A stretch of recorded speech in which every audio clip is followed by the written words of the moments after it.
हाय, hello, नमस्कार. स्वागत आहे तुमचं माझ्या नवीन एका मिनी ब्लॉगमध्ये.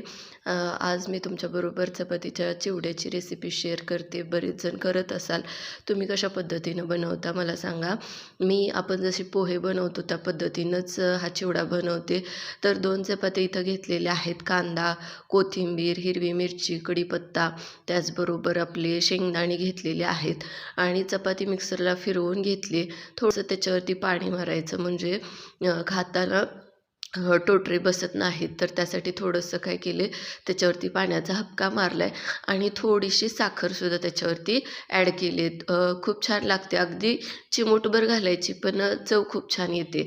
तर कढई घेतली. कढईमध्ये तेल गरम करायला ठेवले. त्याच्यामध्ये जिरे टाकले. मोहरी टाकली. मोहरी चांगली तडतडली की मग जिरे टाकले. कढीपत्ता टाकला.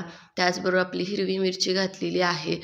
शेंगदाणे घातले. शेंगदाणे आत्ताच घातले तर छान असे कुरकुरीत होतात. त्याच्यामुळं मी या स्टेपलाच हे शेंगदाणे घालते आणि छान हे परतून घ्यायचं आहे. कांदा फार असा लालसर किंवा अगदी हे होईपर्यंत तळायची गरज नाही आहे. जसं आपण पोह्याला करतो तसंच थोडंसं गुलाबी रंगावरतीच कांदा परतून घ्यायचा. त्याचबरोबर हिंग घालायची आणि आपलं हळद घालून छान व्यवस्थित मिक्स करून घ्यायचं आहे. त्याचबरोबर मीठ देखील घालायचं आहे आणि ह्याच्यामध्येच म्हणजे आता या कांद्यामध्येच मीठ घालायचं म्हणजे काय होतं की सगळ्या चपातीला व्यवस्थित असे हे मीठ वगैरे लागतं. तर आता आपण बारीक केलेली जी काही चपाती आहे तर ती कढईमध्ये मी घातलेली आहे आणि हे छान व्यवस्थित आपल्याला परतून घ्यायचं आहे. मस्त पोहे जसे आपले लागतात ना तसंच अगदी खूप छान चव होते. बऱ्याच वेळा असं होतं की चपाती भाजी खायचा कंटाळा येतो. तर अशा वेळी ताज्या चपातीचा सुद्धा तुम्ही असा चिवडा केला तर खूप छान लागतो.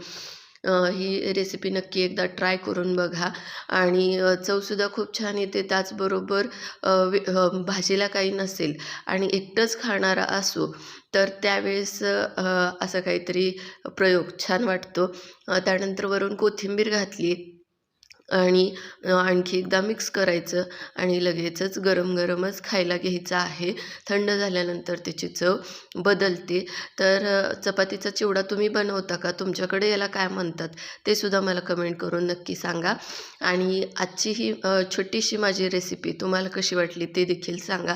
थोडंसं वाफ देऊन घ्यायची म्हणजे काय होतं की सगळं मीठ त्याचबरोबर आपण थोडीशी साखर घातलेली आहे तर ती मिक्स होते आणि मस्त इथं आपला चपातीचा चिवडा बनवून रेडी झालेला आहे. दह्यासोबत किंवा ताकासोबत तुम्ही हे एन्जॉय करू शकता. नंतर भेटूयात नवीन रेसिपी